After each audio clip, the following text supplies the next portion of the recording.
Question: would a major improvement in community services and support for victims of crime reduce crime itself and increase public safety?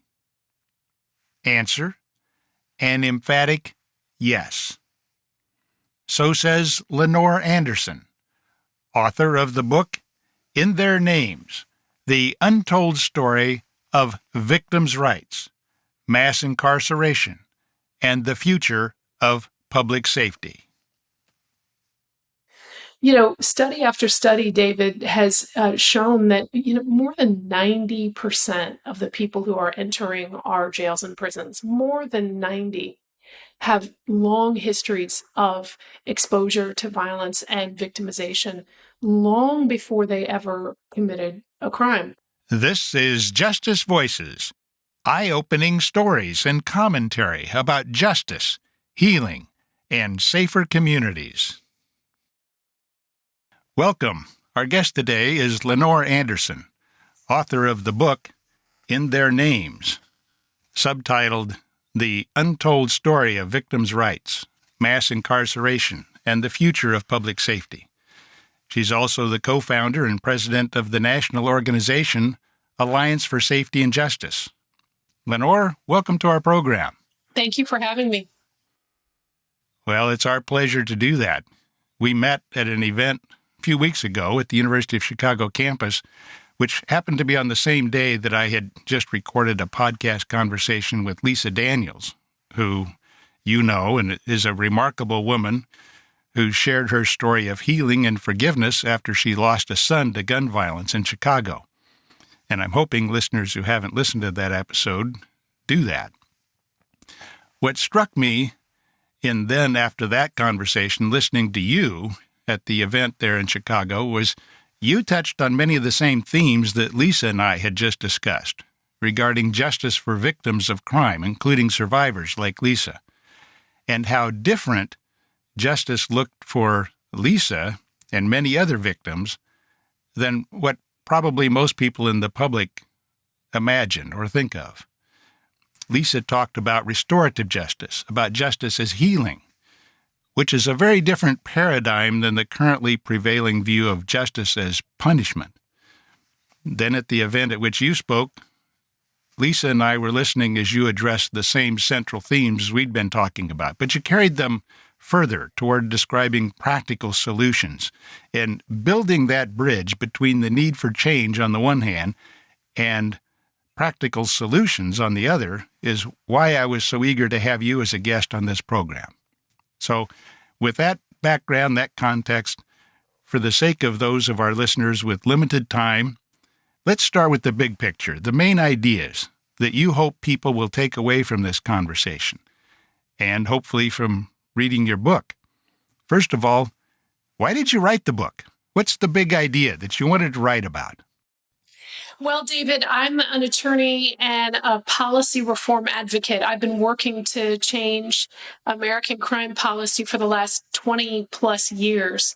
That means I've spent a lot of time talking to legislators and decision makers in state houses across the country. And one of the things I have found over and over again in our work to change policy is that there are some pretty significant myths driving public safety policy across the country. And I wanted to write this book because one of the foundational myths that I think has the biggest impact on stopping reform from becoming possible is this myth that all of that tough justice that built up across the United States in the last 40 years was good for victims and good for public safety. That's what victims wanted. Exactly. There's this idea among policymakers that you got to be careful. You don't want to reform criminal justice too much because it might be bad for victims or it might be bad for public safety. Well, in our work at Alliance for Safety and Justice, doing advocacy and organizing at the community level, we know that that's just not true. In fact, the American criminal justice system has not ever been very good at protecting most people from harm or getting most victims real help. So I wanted to write a book to really tell that story, to tell the story of the gap between the needs of victims of crime and what the justice system does, and also to tell the story of what survivors who have been most harmed by crime and violence and least helped by the justice system are putting forward as the new solutions. You know, one of the things that have developed in previous episodes of Justice Voices is this this dichotomy between what we call, and here I'm speaking as a former career federal prosecutor, working for the Department of Justice, and I took justice and take justice very seriously. And yet what we talk about as justice is very often actually just it really would be better labeled as public safety interests. And as I've said with the episode with Lisa that we were just talking about, if it's not justice for victims, how is it called justice?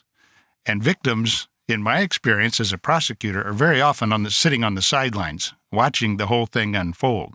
And so we're pursuing public safety in the name of the victims and yet not pursuing justice for the victims, typically.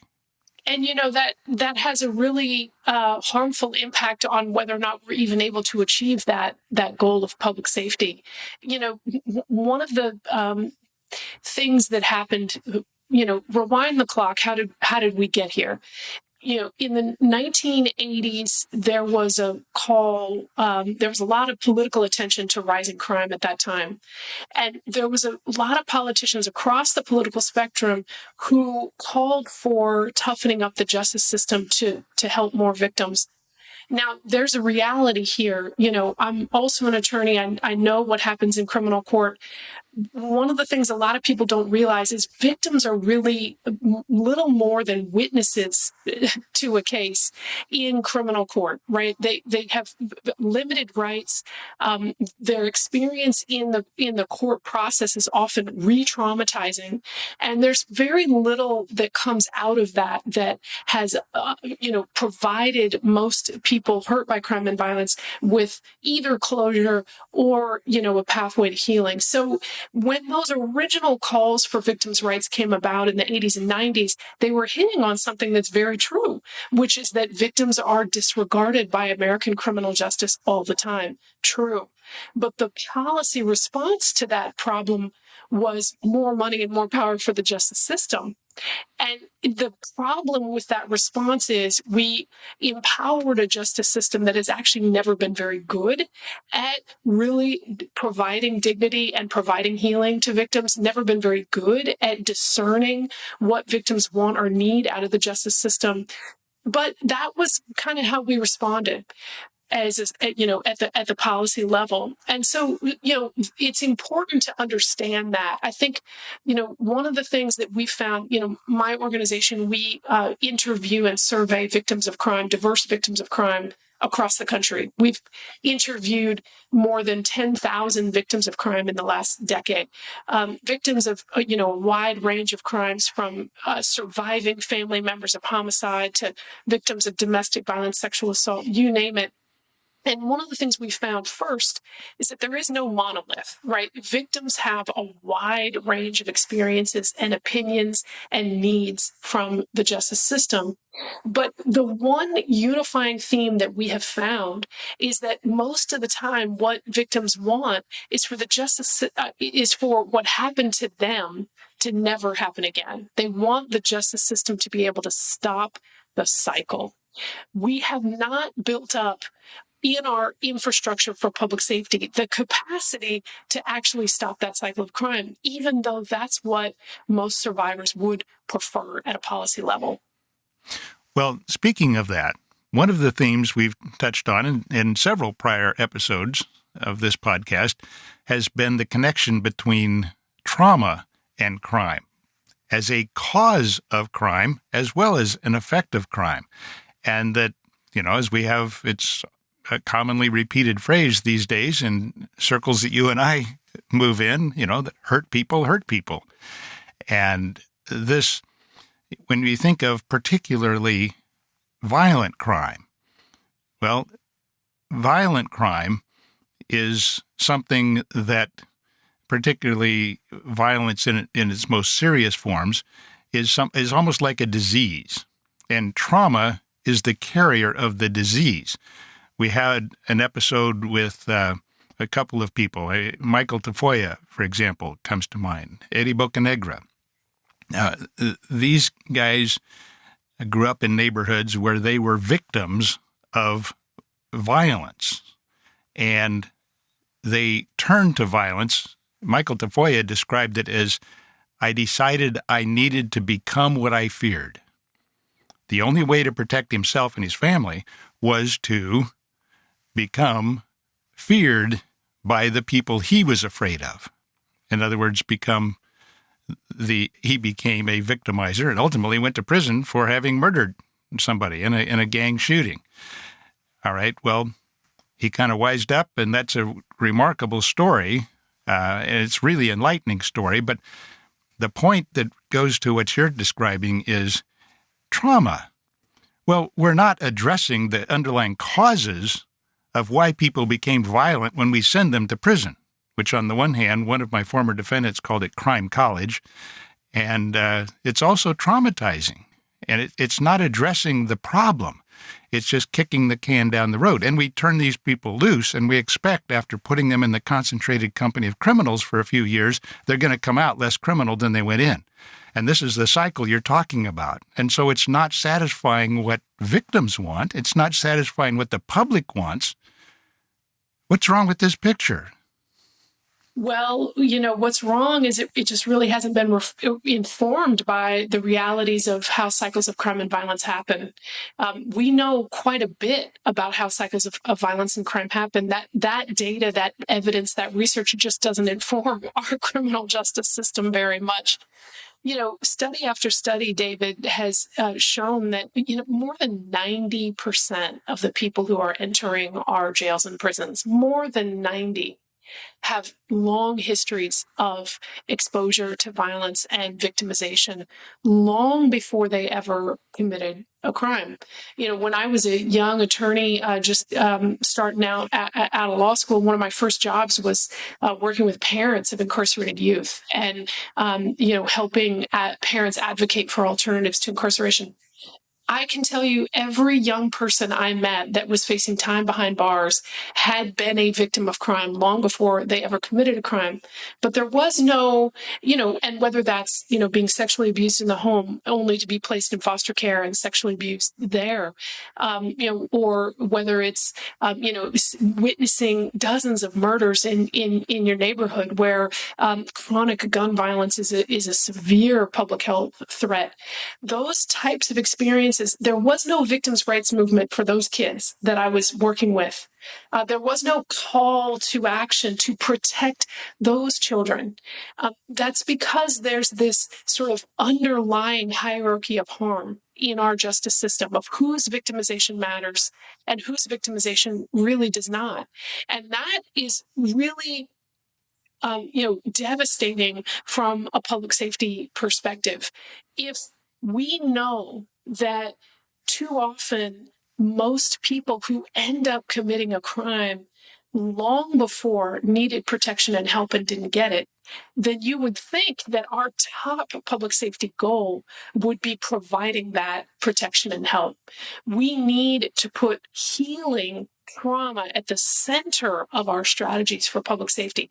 It would go so much further than, putting people in toxic prison environments, long after they've actually ended up committing, a crime. This is so critical too. I just want to underscore, when we talk about racial equality and we talk about the need for a justice system that's not biased, this is not just a justice system that is trying to figure out how to eliminate bias in terms of who's incarcerated. We need to figure out how to eliminate bias in terms of which victims we care about and which victims we do not. And if we can Stop with the discrimination that too many victims, especially victims of color and young victims, experience. Start investing in healing trauma. That'd be a real strategy forward.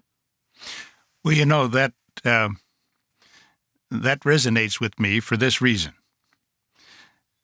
Most of the high crime areas, particularly in Chicago, the neighborhoods, high crime areas, these are neighborhoods that are predominantly, the residents are people of color. Okay? And so they're being victimized by crime. And we've just noted that so many of them, as an adaptive behavior, become perpetrators of crime. Now, I'm not saying that victims become perpetrators, but some perpetrators started off commonly as victims. And I think what the point you're making is if they were addressing those needs of people as victims, maybe there wouldn't be as many perpetrators. And if we were addressing the needs of the perpetrators as victims and helping them heal from this disease of what criminologist Lonnie Athens called violentization, this progressive adaptive process, well, then you're dealing with this from a problem-solving point of view. You can't punish your way out of that. Yeah, let's link up the victim services systems with the public safety systems to really illustrate what you're just talking about, right? Yeah, build that bridge. In the 80s and 90s, when the call was for victims' rights and tough on crime braided together, and that resulted in an immense amount of power and discretion handed over to the criminal justice system, it resulted in, what we now commonly understand as mass incarceration. It also resulted in a bunch of rights for victims, particularly the right to victim compensation, the right to relocation assistance if you're hurt by violent crime, the right to long-term therapeutic support. Most states in the country have a constitutional amendment in their state laws for victims' rights that outline those things: compensation, relocation support, victim assistance programs. Those all sound fantastic on paper. But we've got to understand that those promised for rights have not made it to all victims equally. There is discrimination in which victims get access to that help, and that has a direct impact on our ability to move forward with public safety effectively. Let me just give you an example. A young man in Detroit, Michigan, Eric, he was shot as a bystander and became paralyzed as a result of having been shot. That the fact that he was in a wheelchair meant that he could no longer do the employment that he was doing or live in the house that he was living in. That's an economic and that's a crisis, right? That's a personal and economic crisis for that young man. He applies, David, for victim compensation to get financial support to be able to recover his life, to get back onto a pathway of stability. Denied victim compensation, applies again, denied again. This young man becomes so desperate to survive in the aftermath of being shot that he ends up deciding to sell his own pain medications just to be able to have money to live, the pain medications for his injury. He then gets arrested and convicted for selling drugs. And now he can't get a job because of that old conviction. So I just want to connect this here. This is someone who, despite having, articulated rights in the state constitution to get things like, financial assistance, is denied. And then because of those denials is so desperate that he ends up becoming a part of the criminal justice system on the other end. These types of stories are extremely common. My colleague, Ray Winans, who, works at Detroit Families and Friends, and who's now helping Eric with new pathways to stability, Ray reflected, he said, here's someone who was a victim of one public health crisis, gun violence, who then contributed to another public health crisis in terms of, addiction, drug addiction, all because he didn't get help as a victim. And that justice response, on the one hand, disregarding him as a victim, and then on the other hand, extreme punishment when he is then a perpetrator, that has lifelong impacts, not just on him, but on entire communities. And that's really what we're talking about when we're saying, listen, we've got to see all victims. We've got to protect all victims equally. And if we can do that and get real help to people in crisis, we go so much further along the path to public safety than what we've been seeing happening with this tough justice movement. Well, that link between victim interests and fighting crime, I think, is really important. People need to understand that. That's right. I view myself as a crime fighter. I am. I have a different concept of how to go about that strategically. But strategically, what you're describing is if we do a better job of addressing victim interests and victim healing, we're actually going after the root causes of much, maybe even most of the crime problems that we're trying to address by, ineffectively, putting people in the concentrated company of criminals and expecting them to come out less criminal and less traumatized. I have spoken to so many survivor leaders across the country who are building violence prevention programs, who are building trauma recovery centers at the neighborhood level. And, when talking to folks who are doing the work every day to help victims heal, one of the most common themes I hear is, look, if we did nothing else, David, but actually just helped victims heal, that alone would make so much more of a difference in our approach to public safety than the literal billions we spend on these sort of extreme punishments, these, mandatory enhancements and mandatory incarceration for this and that. And, all of that money spent on that extremely punitive system is just completely wasted when you think about how cost effective and how dignifying it is to just help victims heal.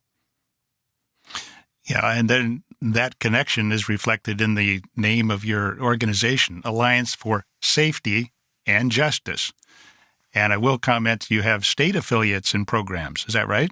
That's right. Alliance for Safety and Justice. We're an organization that's been around for 10 years now, and we operate in 8 different states. Illinois is one of the states. And our flagship grassroots mobilization program is called Crime Survivors for Safety and Justice, where we do leadership development training and grassroots advocacy with victims of crime, across the country. And one of the things we're sort of most proud of, and Illinois is a state where we've been able to do this, is we have been advocating for community-based trauma recovery centers to help the victims who've been most harmed and least helped.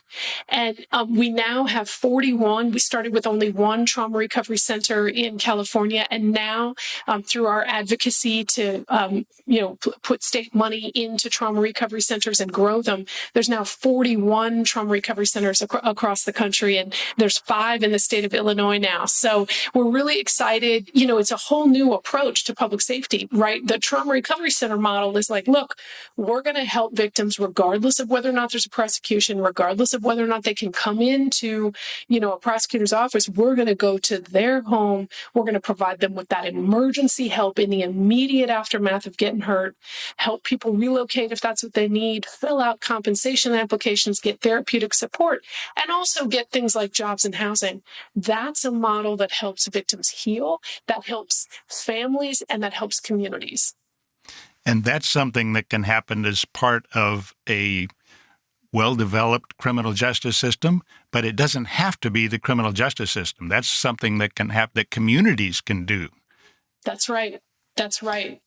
Now that segues to my last question for you, because I know you've got an upcoming meeting here, so our time is limited. what can listeners do to make a difference, to do more than just see the need for change by going beyond that to become part of the solution? Well, first, I just want to offer that, anyone who's listening who's been personally impacted by crime, violence, or incarceration who'd like to get involved, please join Alliance for Safety and Justice.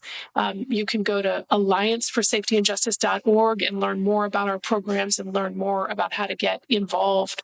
The second is that I think it's critical, whether you're a systems official or a criminal justice stakeholder, that you really start to listen to communities and put community leadership at the center of your public safety strategies. You mentioned the one and only, the remarkable Lisa Daniels at the beginning of the show, who is a survivor leader in Illinois who's been advocating for reform for a long time. She's an example of the kind of leadership that states like Illinois need. People who have had experience, who have ideas, thoughts, and are willing to take action to build new approaches, restorative approaches to public safety. So I would say invest in community leadership. And then the third thing that I think is really important is that people talk to their public officials. We still live in a time, we all saw in this last election cycle, politicians spend $40-50 million on returning to some of those old messages of the past, those old tough justice messages of the past. Those messages failed. They didn't bring us safety, and they hurt a lot of people in the process. We can do better. Our public officials need to know that voters from across the political spectrum want them to invest in strong communities, not broken, tough justice practices of the past. Well, let me just say that I am grabbing hold of this concept that we're talking about here. And in fact, we're launching a theme of our podcast programming that we have Justice Voices, and as a theme of that, not as a separate podcast, but as a theme, Victim Voices. And so speaking to victims, their stories need to be told. Their voices need to be heard. And that is it for the reasons that we've been talking about and that you describe so well in your book, which I encourage people to read. It's dense with just good information and big ideas that can make a big difference. So we want to make sure that we provide a platform through this podcast and other programming for victims to be able to have their voices heard and their perspectives recognized. And that, in turn, can be an effective way, and I believe will be an effective way, of fighting crime, which that connection, the public just needs to get that in their minds, that in a lot of ways we've got it backwards. And doubling down on doing more harm than good does not solve the problem. Anyway, Lenore, you or I, either one, could get on our soapboxes and we could go for a long time. But That's right. I know you've got a meeting you need to get to. I want to thank you for being here. Well, thank you so much for having me, David. It's a real honor to be in this conversation, and I so much appreciate all that you're doing to advance a new approach. Well, we're trying to do our part. And to our listeners, I hope that you come away from this conversation with a clear understanding that one of the most effective ways to fight crime and increase public safety is to increase community services and support for victims of crime, especially in historically underserved communities. Every victim of crime deserves justice, which for most of them means two things. One, healing of their trauma, and two, effective steps to prevent others from being victimized, which usually means something more than just sending their victimizers to prison, with all its criminogenic effects, as criminologists call it. As I said during our conversation, anyone who thinks crime fighting means confining criminal offenders in the concentrated company of other criminal offenders for years without addressing the underlying causes of their criminality should stop and think about that. To fail to address the needs of victims including victims who become victimizers as hurt people, is neither justice or effective crime fighting. If you want to dive deeper into this subject, one good way is to read Lenore's book and visit informative websites linked in the show notes. And subscribe to this podcast to listen to more stories and voices about causes and solutions to justice and public safety issues. This is Justice Voices,